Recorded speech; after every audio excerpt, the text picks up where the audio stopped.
What's up guys, how are you doing today? It's Tire Aina here again, and I'm currently at Ikoyi, Lagos, Nigeria. And you guys know building a business is one of the hardest things. So today we're going to be meeting up with the CEO of Shops Dental Clinic, and he's going to be sharing his amazing story about how he was able to build a successful business that has lasted over 32 years in Nigeria. I'm seeing 3 generations, of patients. So I'm seeing the grandfather, son, grandchild, What that takes is trust. You must build the trust. So guys, come along with me. Let me share this amazing story with you.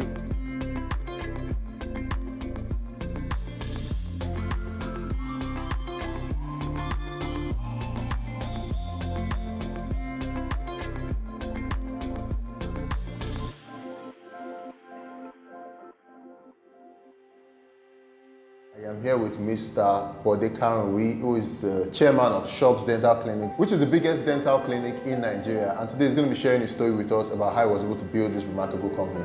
So what's up? How are you, sir? How are you, Tayo? I'm fine, Good sir. to see you. Good to see you too, All sir. right, nice to meet you. It's been a 32-year journey. My wife and I started Shops about 32 years ago. 32 years? Yes, Wow. we started in Apapa. We were living upstairs and the clinic was downstairs. Oh, you were living in the clinic? We were living upstairs. We took a whole story building. So that was how we started. We started with 1 unit, moved on to 2, and then from 2 to 3, 3 to 4. Wow. The place became a bit too small, so we had to move out. So we expanded the clinic upstairs. That means business was good. Well, it was good. It was good. It was good. I can't complain. After we had fully occupied the space in Apapa, we found that we had patients from all over the state, and outside the state coming in. So we needed to expand, and we got a place in Ikoyi.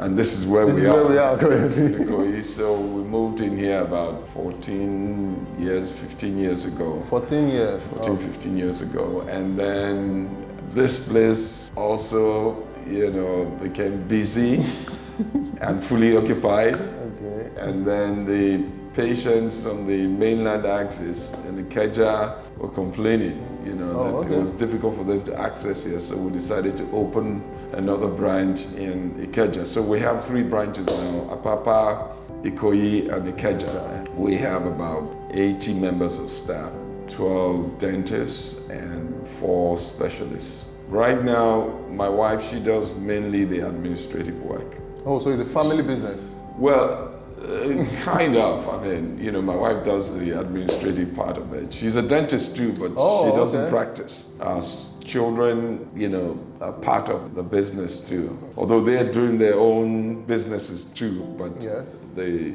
also part of the. They're also part of the organization.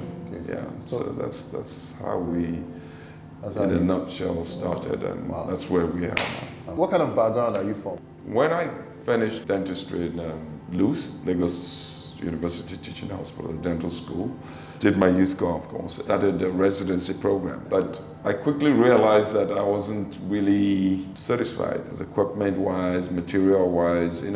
I decided to go into private practice. And I worked for about 3 dental clinics, and then we set up our own practice. It was interesting how we started. There was an uncle of ours that came, asked if we wanted to set up. I didn't take it seriously, but after a while, he came again, said the same thing. So at that point, I then took him seriously. He then told me, he said, well, if you can secure the property in Apapa, we had a property that belonged to my father, my late father in Apapa. If you can secure that property, then I'll give you your loan to start off. He gave us our first loan. If I remember correctly, it was 235,000 naira. Wow. Yeah. So we took that, started, and that was how we were able to grow. There were so many lessons to be learned, Even when we got the loan, it wasn't that easy because we thought we had all the paperwork done, but things just didn't work out the way we had planned it. The equipment didn't arrive on time. We were able to get over it. There was a time we were down to our last 11 naira. It was interesting because the dollar rate was $1 to 11 naira.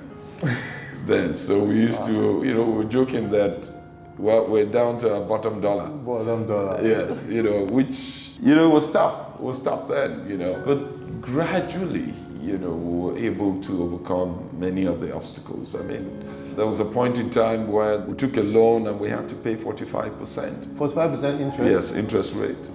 So sometimes when I listen to the young ones talking, I just smile because it was difficult. It wasn't that easy at all. We had to pay 45% and we had 1 year.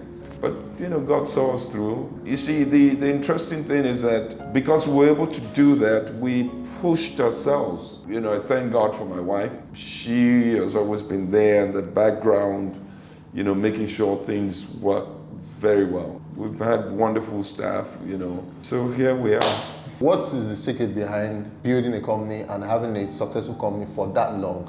There's certain basic principles. One thing is that you need to be honest about your business. Integrity is very important, I don't see patients as, I just want to make money from patients. I see them as people who need help. I try my very best to make sure that I satisfy them. I look at long term because right now I'm seeing 3 generations, of patients. So I'm seeing the grandfather, son, grandchild, What that takes is trust. You must build the trust. Internationally, we're abreast with what is going on. So what you get abroad is what you get here. When you gradually grow, then your business will last a long time. Do you still practice currently? Oh yes, I practice 6 days a week. Up to, from when you started up to now? Up to now, practice. Even as your company has become big, and you could either say you want to just sit down in the house as the CEO. No. You want to be on ground. Yes, I'm on ground. I enjoy the practice. I enjoy practicing. It's important that you enjoy what you're doing. When you do that, when that happens, then the sky's the limit.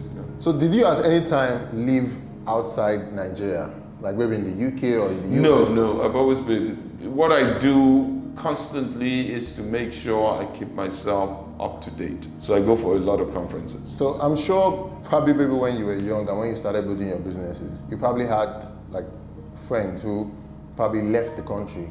Everybody say they want to travel, they want to go to Canada, US, UK, that they feel is better there. So why did you decide to build your own business in Nigeria despite Well, because there's an opportunity here. There are opportunities here.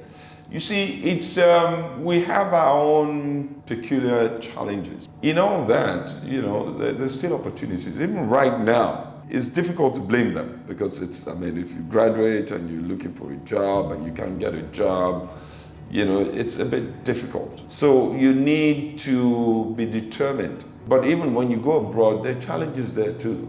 So it's not everybody who goes abroad that is doing well. For me, I saw the opportunity here. There are not too many dentists in Nigeria, so compared with the population. There's more than enough for anybody that wants to set up. It's just the infrastructure that is a big obstacle. You have to deal with water, you have to deal with power supply. We've been using generators for 32 years. Every clinic has a borehole, so we don't depend on public water supply. And every clinic has 2 generators. You can imagine the cost, to doing business. For cost 32 of doing years. business. Yeah, for 32 years we've been using generators. We've never stopped using generators. That's one thing the government needs to do, to look into. Once those things are made available, the infrastructure is there, then Nigeria will boom. More people will stay behind. So generally you believe it's possible for anybody coming up to build successful businesses? Oh yes, I think so. I think there's no doubt about that. It's maybe more difficult to do that here than in developed countries. It's probably more difficult, but it is doable. Once you abide by certain basic principles, I think it's doable. And you're focused. You need to be really focused. If you were to say something to a lot of people that actually left Nigeria out there, would you advise them to come back? It's just for the government to play its own part. Create a conducive environment for people to thrive, for Nigerians to come back and thrive, and they will do it.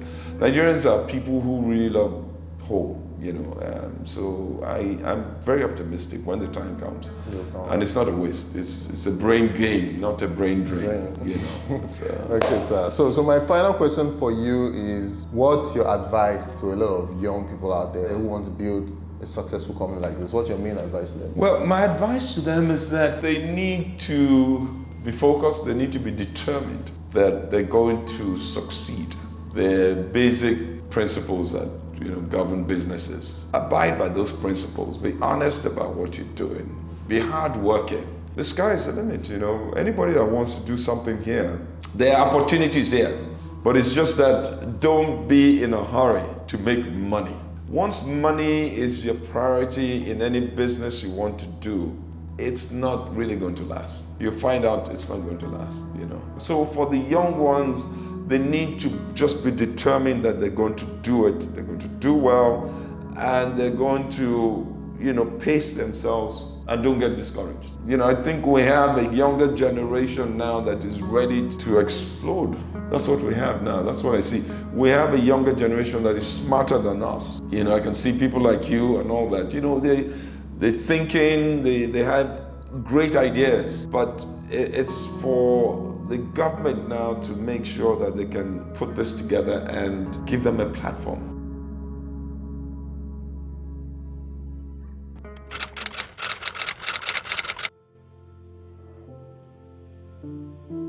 I think we both came up with that name. And what happened was years before, I think about 2-3 years before we started the clinic, a friend of ours who was working with the registry, the company's registry, came to us and said, look, you guys, don't you want to register a company?